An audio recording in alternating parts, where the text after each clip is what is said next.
अस्सलाम वालेकुम मतिउल्लाह जान MJ TV। आज इलेक्शन कमीशन ऑफ पाकिस्तान की तरफ से सुप्रीम कोर्ट में एक अहम दरख्वास्त दायर की गई है। ये दरख्वास्त मखसूस नशस्तों के हवाले से सुप्रीम कोर्ट के 8-5 की अक्सरियत से दिए गए फैसले की वजाहत मांगने के लिए दी गई है। इसकी इजाज़त खुद सुप्रीम कोर्ट के 13 जजों पर मुश्तमिल फुल कोर्ट ने दी थी और 8-5 की अक्सरियत से जजेस ने कहा था कि अगर इस फैसले में किसी किस्म का कोई इबहम है और इलेक्शन कमीशन को बात समझ नहीं आ रही तो फिर 8 अक्सरियती जजों के चैम्बरों में ये दरख्वास्त इलेक्शन कमीशन दायर करेगा और किसी भी मामले पे वो वजाहत मांग सकता है। आज इलेक्शन कमीशन ने जो दरख्वास्त दायर की है उसमें ये पूछा गया है कि एक तरफ सुप्रीम कोर्ट ने जो 39 अरकान कौमी असम्बली के हवाले से उनको तहरीक इंसाफ का उम्मीदवार या रुकन असम्बली करार देने का हुक्म दिया था, उस पर तो अमल हो गया है, उसका नोटिफिकेशन भी जारी हो गया है। मगर जो वो 41 अरकान असम्बली थे जिन्होंने अपने कागजात नामजदगी में किसी सियासी जमात का जिक्र तक नहीं किया था और कॉलम खाली छोड़ा था उसके हवाले से जो सुप्रीम कोर्ट ने 15 दिन की मोहलत दी थी अरकान असम्बली को, 7 दिन का फिर इलेक्शन कमीशन, फिर 15 दिन का सियासी जमातों को और फिर 19 सितंबर तक इलेक्शन कमीशन से वेबसाइटों पे फहरिस्तें आवेज़ा करने का जो हुक्म दिया था, तो उसमें एक दिक्कत ये पेश आ रही है कि जो 41 अरकान कौमी असम्बली हैं उनकी तस्दीक के लिए तहरीक इंसाफ से रब्ता नहीं किया जा सकता, क्योंकि तहरीक इंसाफ का पार्टी के कोई अहदेदार वजूद रखते ही नहीं है, यानी पार्टी के अंदर इलेक्शन ही नहीं हुए और जो हुए थे इलेक्शन कमीशन ने उन्हें मानने से इनकार किया था। तो इसलिए अब इलेक्शन कमीशन ये जानना चाहता है कि इन 41 अरकान कौमी असम्बली के लिए वो किस PTI के अंदर किस से रब्ता करके उनके रुकनीत की तस्दीक कराएं कि ये लोग हमारी पार्टी से बिलोंग करते हैं। तो ये एक बड़ा अहम सवाल है। हसनात मलिक साहब, क्या लगता है कि अगर 39 अरकान असम्बली को इलेक्शन कमीशन ने नोटिफाई कर दिया कि ये तहरीक इंसाफ के हैं, तो आखिर वो 39 अरकान भी तो तहरीक इंसाफ के नोटिफाई हुए हैं, तो ये 41 ना होने की कोई जवाज़ हो सकता है, कोई वजह हो सकती है? देखिए, बज़ाहिर ये लग रहा है कि इलेक्शन कमीशन लीगलिटी तो कहीं ना कहीं किसी मैटर में भी ढूंढ ली जाती हैं। वो जस्टिस जमाल मंदोखेल का जो नोट है वो ही उस पर इलेक्शन कमीशन ने अमल दरामद किया है कि जो जिनकी एफिलिएशन PTI के साथ थी उनको PTI का कैंडिडेट डिक्लेयर कर दिया जाए। ठीक है, इस मरले तक जो आज़ाद हैं, उस जमाल मंदोखेल साहब का नोट था कि वो सुन्नी इत्तेहाद कौंसिल में शामिल हो गए, चाहे हमारी गलती थी या नहीं, लेकिन अब हो गया है, पास्ट एंड क्लोज। हम अब उन चीज़ों में नहीं जा सकते कि इलेक्शन में जो कुछ हुआ है और बस अब सुन्नी इत्तेहाद कौंसिल में ही वो रहेगी। मेजॉरिटी ने कहा था कि नहीं, वो हमारी गलती थी, 13 जनवरी के फैसले की वजह से सारी इंटरप्रिटेशन गलत हुई, तो हमने चीज़ें जो हैं वापस वहाँ जहाँ से गलत हुई वहाँ से ठीक करनी। तो ये लोग जो हैं इनको टाइम दिया जाए, ये PTI में शामिल। अब ये जो लोग जिनको टाइम दिया गया है, जिन पे है, अब ये 41 हैं गालबन, और 41 हैं। अब इसकी जो आप कह रहे हैं कि इलेक्शन कमीशन क्यों मांग रहा है, देखें इसकी इम्प्लीकेशन।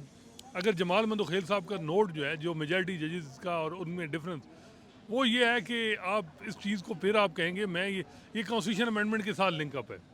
अगर कॉन्स्टिट्यूशन अमेंडमेंट 41 सीटें सुन्नी इत्तेहाद कौंसिल में ही रहती हैं इत्तेहाद, तो उनको तो मखसूस नशिस्तें मिल नहीं सकती, तो PTI को मिलेंगी 39 के हिसाब से, 8 मिलेंगी या 9 मिलेंगी, 14 फिर माले गनीमत में तकसीम हो जाएगी। कॉन्स्टिट्यूशन अमेंडमेंट के ज़रा काम करीब हो जाएगा। फिर प्लान C भी तैयार हो रहा है, इलेक्शन कमीशन को जो है वो रिकाउंटिंग का दोबारा इख्तियार दे के 4 एक बंदे और मिला लो। अच्छा, 225 पूरे करने हैं। वो बात सही है। असल मामला ये है, असल मामला ये है, मुझे और ये सारा एक पेज पे ही सारा कुछ चल नहीं, रहा है। लेकिन इसकी कोई मंतक है कि PTI के अंदर कोई स्ट्रक्चर मौजूद नहीं है, अहदेदार मौजूद नहीं है। हालांकि PTI ने जो इंतखाबात कराए हैं, जो आखिरी बार करवाए हैं, शायद दूसरी बार करवाए हैं, उनका मामला अभी भी इलेक्शन कमीशन में ज़ेर इल्तवा है और इलेक्शन कमीशन खुद ही उसका फ़ैसला नहीं कर रहा। और जो इंतखाबात हुए हैं अभी आखिर में, इलेक्शन कमीशन ने उन इंतखाबात को भी अभी कालादम करार नहीं दिया। तो बुनियादी तौर पे इलेक्शन कमीशन के हतमी फ़ैसले तक जो मौजूदा इंतखाबात जो आखिर में हुए हैं, वही लोग तस्दीक नहीं कर सकते अपने 41 अरकान मेंबर की। इसमें तो कोई सवाल है बाम है ही नहीं। मतिउल्लाह जान साहब, फिर वो सर्टिफिकेट जो 40 को मान लिया इलेक्शन कमीशन ने 39, उनको किसने दिए? एग्जैक्टली ये बात है।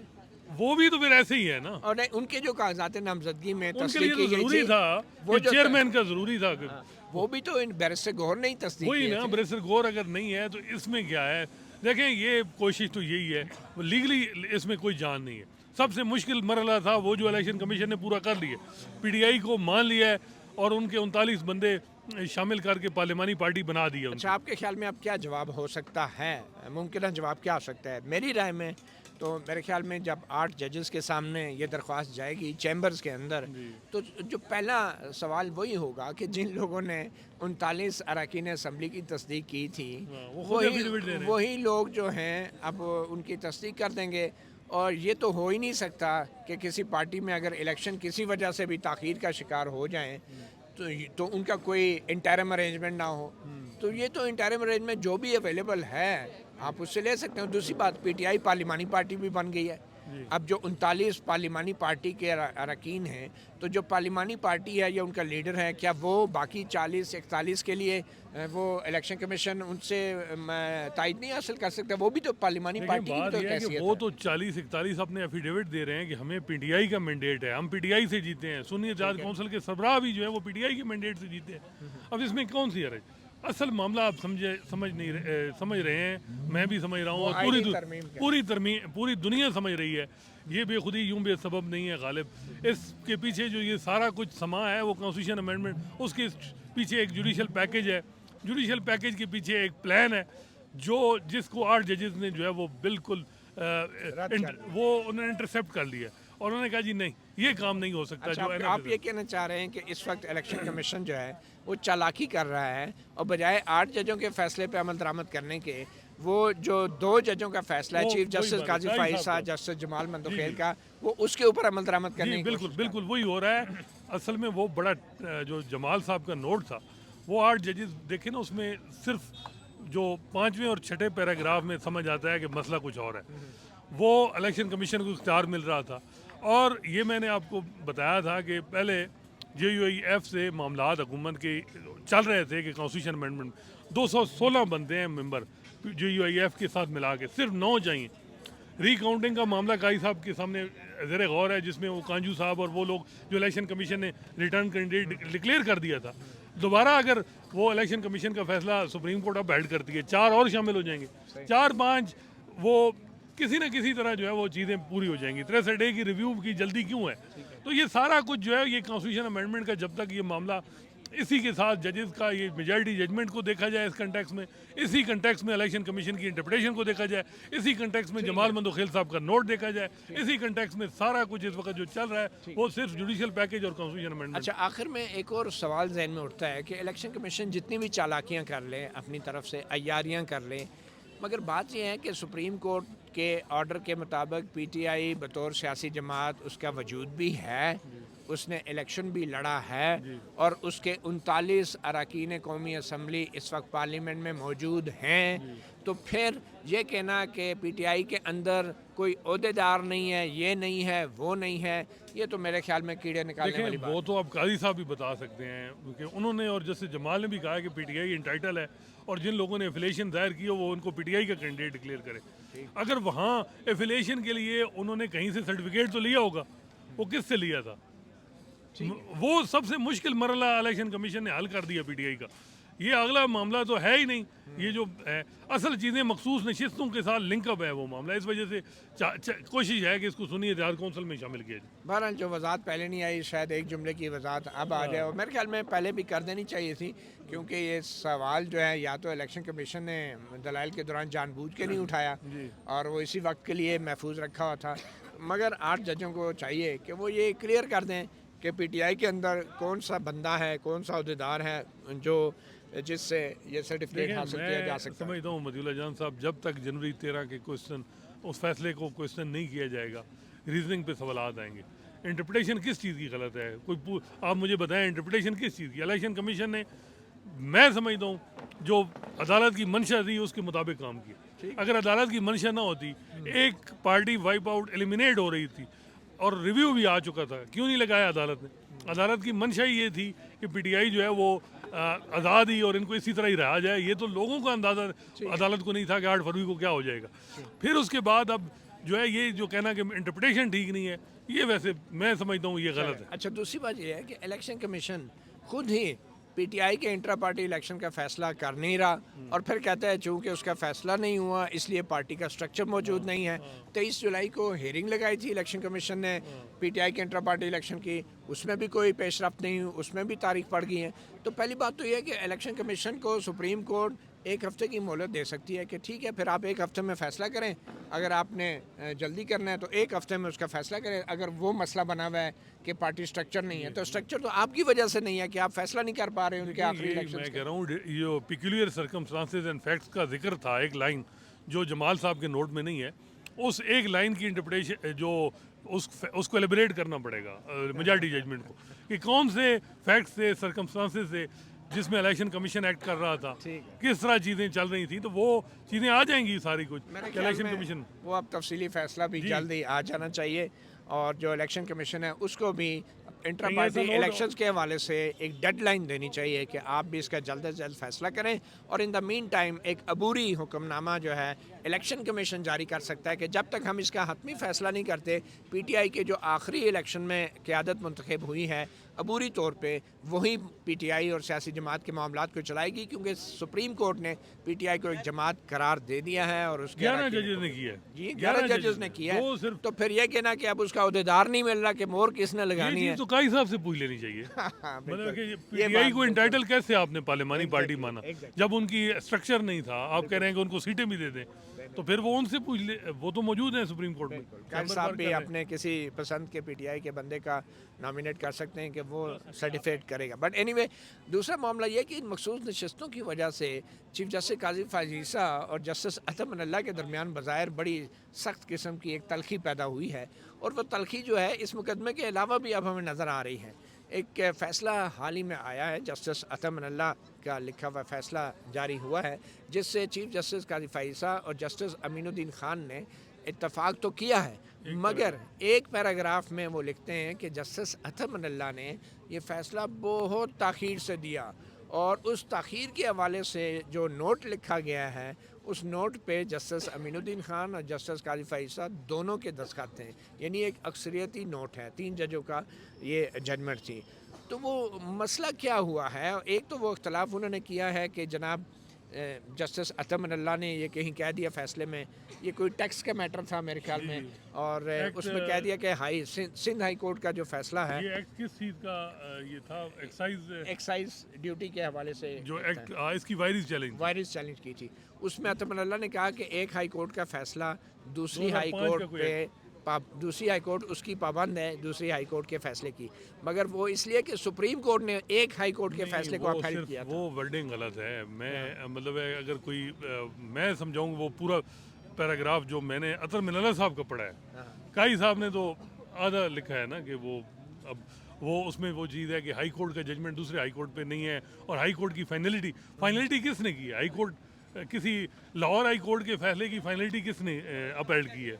Supreme court. तो सुप्रीम कोर्ट का फैसला क्या सिंध हाई कोर्ट पे बाइंडिंग है या नहीं, मुझे ये बता दें। बिल्कुल सही। और वो ये बात है भी यही कह रहे हैं। वो इसमें मुझे तो मैं 3 दफ़ा पढ़ चुका हूँ, मुझे कोई समझ नहीं आई कि उसमें वो कहना क्या चाहता है। ये तो ऐसे है जिस तरह वो रोको मत नहीं वो कि पानी गरला आपकी तरह वो जो एक हम सुनते हैं ना कि खामखा गुस्सा है एक चीज़ पे कि आपने निकालना है, और वो ज़ाहिरी बात है काई साहब और जस्टिस अतर मिनल्ला के दरमियान जो एक कोल्ड वार है वो अब से तो नहीं, ये तो चली है जब से उन्होंने एक नोट लिखा था साइफर में और कहा था कि सारे पॉलिटिकल जो प्रिजनर हैं उनको छोड़ देना चाहिए ताकि वो इलेक्शन कैंपेन करें।